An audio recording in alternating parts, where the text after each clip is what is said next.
Good morning, good afternoon, good evening, ladies and gentlemen. Here we are again with an amazing webinar on how consumer health is evolving towards immunity first solutions. I am Puneet Khurana. I am accompanied by Mr. Prince Thomas. Before we start the webinar, we'll take a 30-second pause just to let everybody settle down.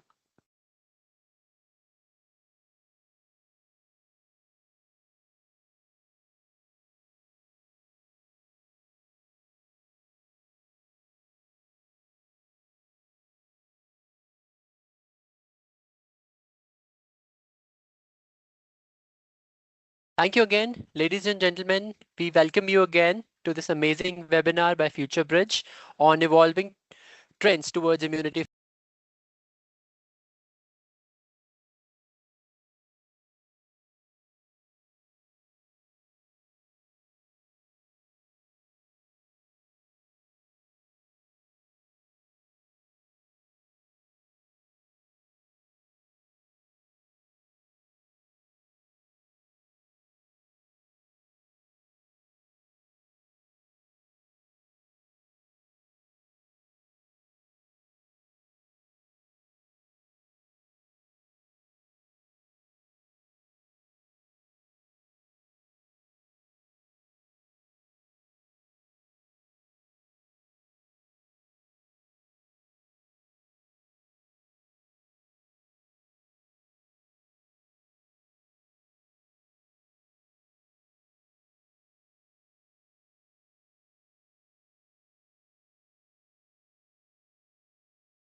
Good morning, good afternoon, good evening, ladies and gentlemen. Here we are again with an amazing webinar on how consumer health is evolving towards immunity first solutions.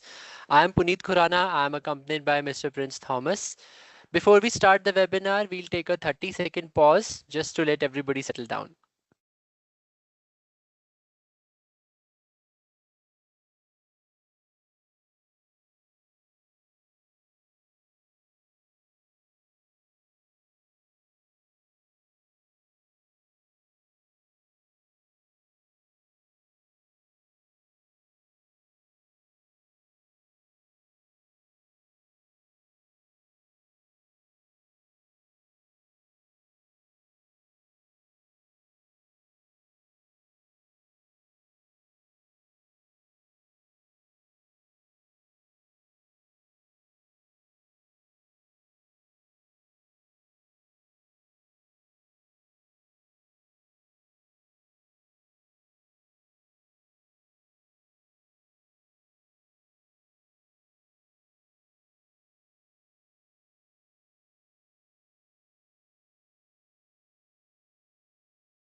Please feel free to dump in your questions in the chat box. We'll be happy to answer in the end. So let's start the webinar with the overview. We see that there is a shift in healthcare perspectives. So with respect to the current scenario, we see that there are a lot of respiratory ailments, the overall healthcare system. There has been a lot of treatment cost, as we see that for influenza there is 11 point billion annually, which is the treatment cost. For RSV it's around 6 billion per year in the US. So to tackle all these problems, US households, they spend over approximately $645 per year on OTC medications. And we have also seen that Americans usually spend around 45 billion annually on dietary supplements.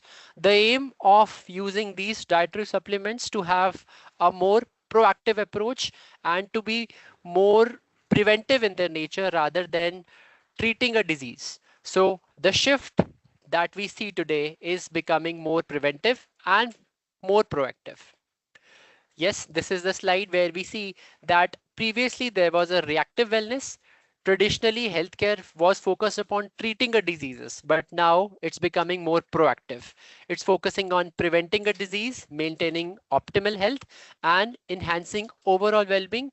Or we can also say that it is oriented towards a holistic well-being approach. Also, why now? We see that due to there is a lot of technological innovations right now, uh, the the consumers are more informed, they are more aware, they have more knowledge. Also, we see that there is an escalating healthcare cost. We have discussed in the previous slide that there's a huge healthcare treatment cost. So to save that overall cost and treatment burden, this is the transition that we are seeing. Also, there is a demographic shift. We'll be coming into the details in subsequent slides where we see there's a lot of aging population coming up, people who are working in offices, who are the main cohorts, who is actually driving the shift. Here we have some statistics, like we see that how the shift is or how you can quantify the shift. We have seen that 70% of individuals, they prioritize preventive healthcare measures. 50% use some kind of devices to track their overall health systems. 40%, there is an increase in 40% in consumer interest in probiotic infused foods and beverages. And almost 80% of consumers, they expect brands to support their mental well-being.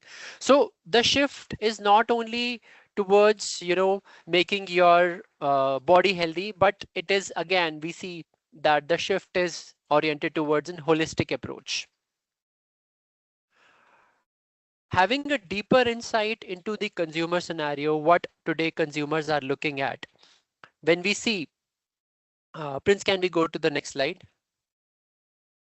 Yeah, we see different kind of demographics that have different kind of unique needs that can be fulfilled with the help of immunity first solutions. And specifically when we talk about respiratory health and respiratory wellness. So for example, there are cohorts like elderly people who have weak immunities and they are also challenged by comorbidities, who are already taking multiple medications at the same time. So what they are actually looking for, a highly absorbable immune boosting ingredients and a comprehensive immune system reinforcement. So an approach which can be easily inculcated in their daily lifestyle and which is not interfering with the current medications that they are taking. So something which is very unique, which can be very much personalized for the elderly.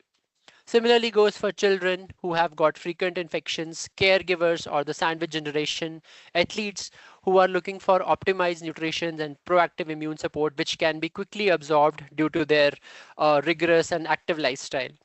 Office workers who are exposed to confined spaces and stressful environments, pregnant women, as we know that there is an increased infection risk due to altered immunity in pregnant women. So they are also looking for certain kind of safe and non-pharmacological methods, which are not giving other side effects to pregnant women.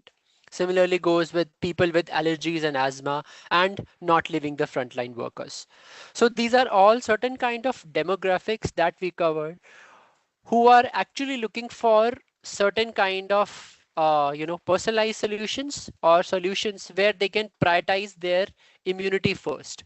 And there's a lot of population out there globally which might cover maybe billions of people that we are showcasing here. So a huge market we are talking about here. Okay, so we have understood that yes, these are the consumer groups, these are the target consumer groups, and these are their specific needs. But now we would understand how the industry is approaching to proactive wellness and what are they doing to cater to the needs of the consumers. So Prince, I think you will take us to this journey afterwards. Yes, Prince. Thank you, Puneet. So now, since we have discussed what the consumer needs are, and since we have an idea that proactive wellness is the need of the hour, the upcoming slides will discuss what different competitors and players in the consumer healthcare space are doing to address these needs. From a player perspective, the industry players are taking a 360-degree approach to address different challenges posed by different demographics in the proactive wellness space. As you can see, players are looking to offer solutions in different OTC categories such as cold and flu, digestive health, nutrition, sleep, etc. So they are trying to tackle the problem through different angles. And the key areas of development that they have shortlisted to achieve this goal include cohort-based personalization, where you have personalization of products according to different needs, food as a medicine, where food products are modified to provide additional benefits, non-pharmacological approaches, where non-drug solutions are being provided for people who cannot use drugs, gut-brain axis, where the gut-brain axis is utilized to improve immunity, and a few other examples like invisible medicine, new formats, and other delivery systems as well. We will be focusing on detail on each of these topics in the upcoming slides. Let's start with personalization first. Personalization is one of the most important aspects that the customer of today looks towards to when thinking about proactive wellness. Different companies are working on different aspects of personalization, but one thing that we find in common is that they are focusing on personalization not on an individual basis, but for personalization as a cohort. For example, if we look at the first example here, the Bionic Personal Supplement, these are 3D printed gummy stacks that are manufactured using 3D printed technology, using an algorithm which takes responses from a quiz to provide you personalized gummy stacks. So the ingredients of these gummy stacks can change based on how you respond to this survey. So different population groups such as elderly, Gen Z, or office workers may perform different responses to this survey. So they'll get a personalized product according to their own requirements. So in this way, other companies like Viome and Brio are also developing other formats which utilize personalization to provide some benefit to the end customer. Moving on, next one is food as a medicine. So this is another interesting concept that has been coming up over the past few years, particularly fueled by the newer generation, the Gen Z and the millennials. So what food as a medicine means is that people don't want to feel that they are sick. So one of the ways they want to achieve this is by not taking pills or any other kind of products that makes them feel that they are having any issues. One of the ways in which the industry is trying to approach this problem is through functional foods and other such products. Functional foods enriched with particular nutrients or ingredients that can support the immune system and provide proactive protection is something that is a market that is very steadily growing and has significant presence in the US and other European countries as well. If I take an example of the Goodbelly probiotic juice, which is one such particular functional food which is currently available in the market, it has key ingredients that fortify the gut microbiome and improve the overall immune health of the patient, thereby not requiring any other OTC products for immune protection. Some of the other examples that we have also given here include micronutrient stacks, probiotic and symbiotic combinations, oral probiotics for the oral microbiome, and other lactoferrin and biopeptide based solutions. So there are different ways in which food can be converted into a functional food. Some of these examples are listed here. So again, Prince, if I would just like to add here, so if we are saying that this is also pointing towards one of the trend where you initially mentioned that people are not willing to take medicines now, as such medicines, because there is a kind of pill fatigue or something like that.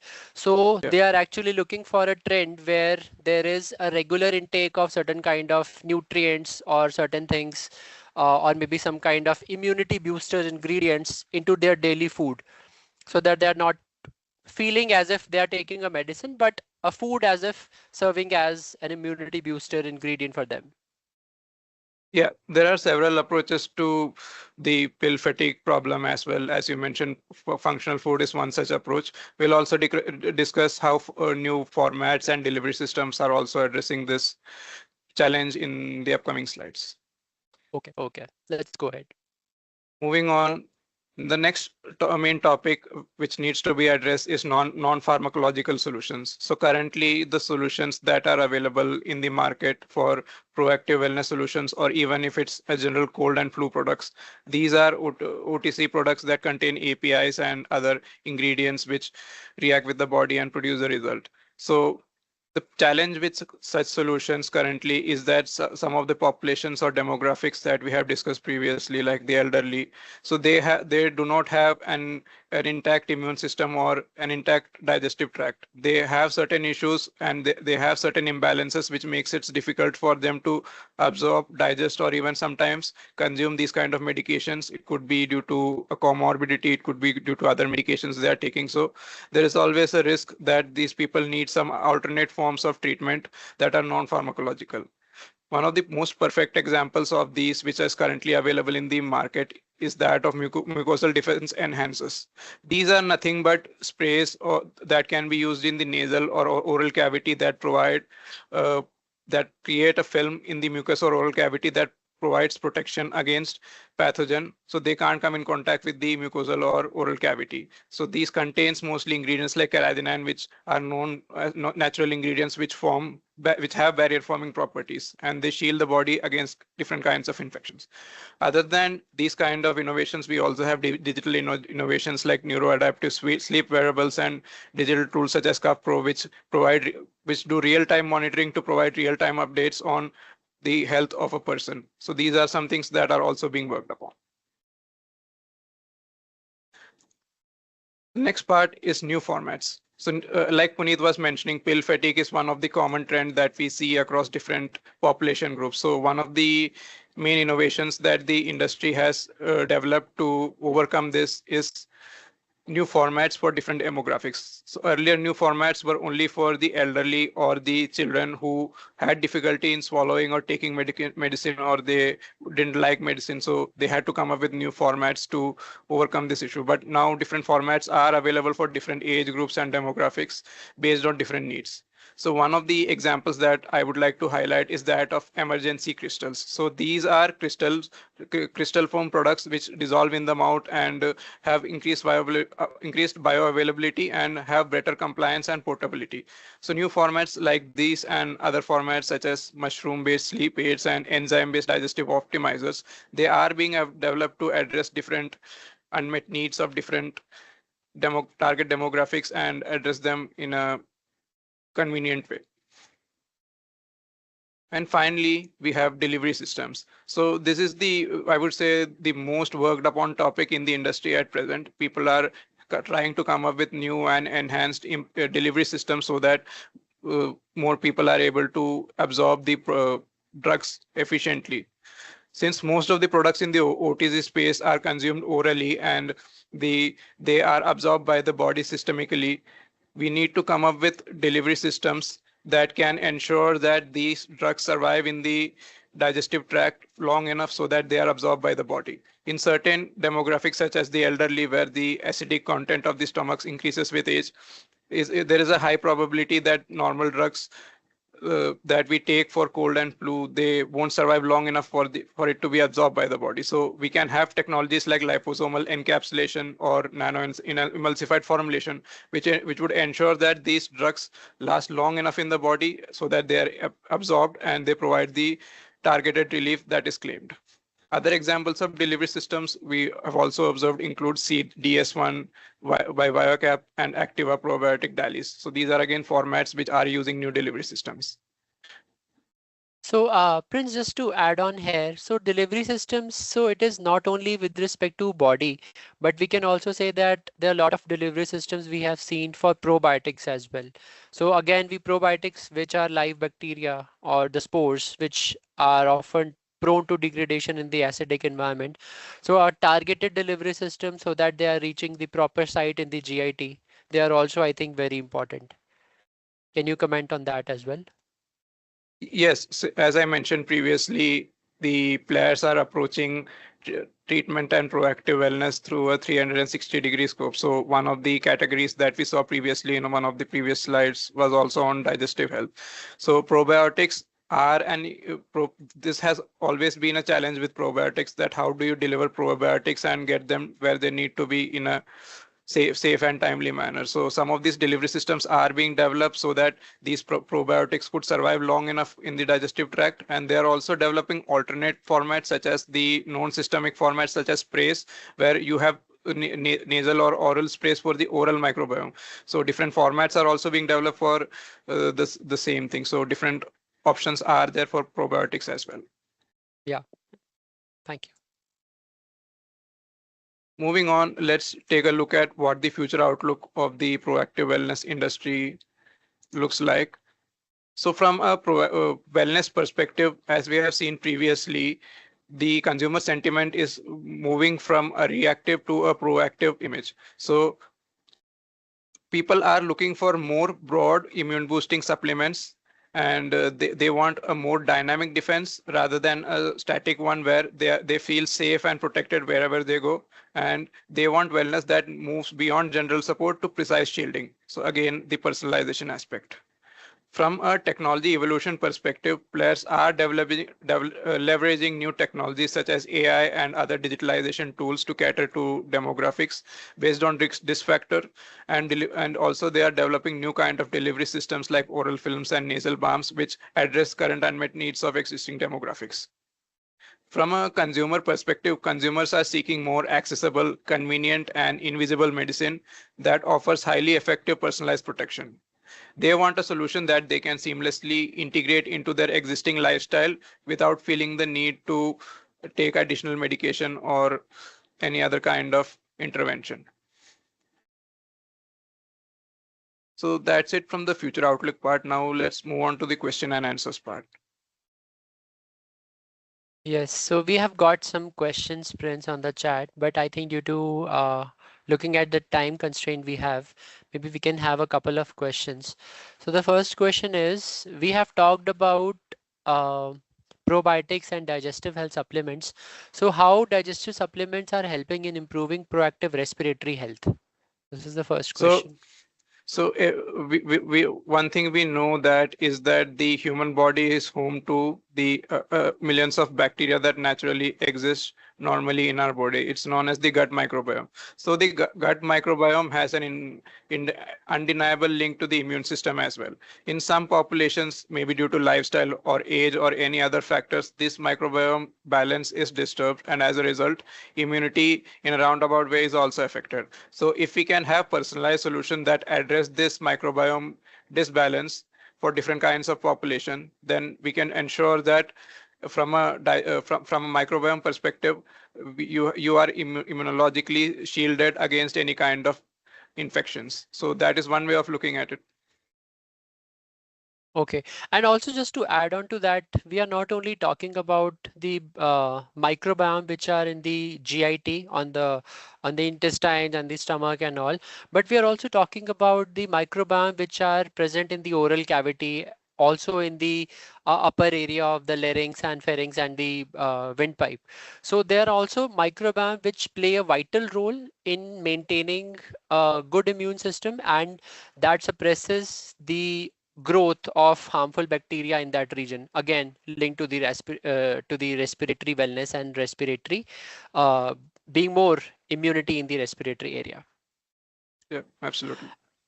uh, and one last question, Prince, we can take up. We have talked about the new formats. What are the challenges that are being faced by the industry in developing these new delivery formats? So the biggest challenge in developing new formats such as sprays or oral films or strip is that of product concentration. So how do you ensure that the person using an oral spray or a nasal spray gets the correct dosage?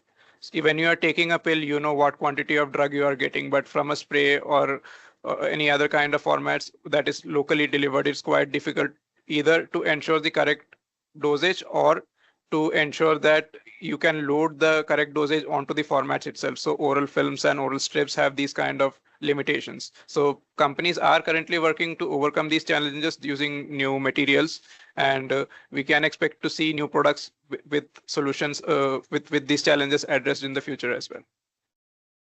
Yeah, I think we are done with our webinar. So if there are any further questions, please feel free to reach out us through the email. We'll be happy to answer those questions and respond to you as soon as possible. So again, thank you all. Thank you for joining us today with this webinar. It was a pleasure sharing this insights, sharing this all amazing knowledge that we had with you all. And thank you for the patient listening. We'll be meeting again with another piece of good information covering a hot industry topic in future. And thank you all, ladies and gentlemen. Thank you for the patient listening.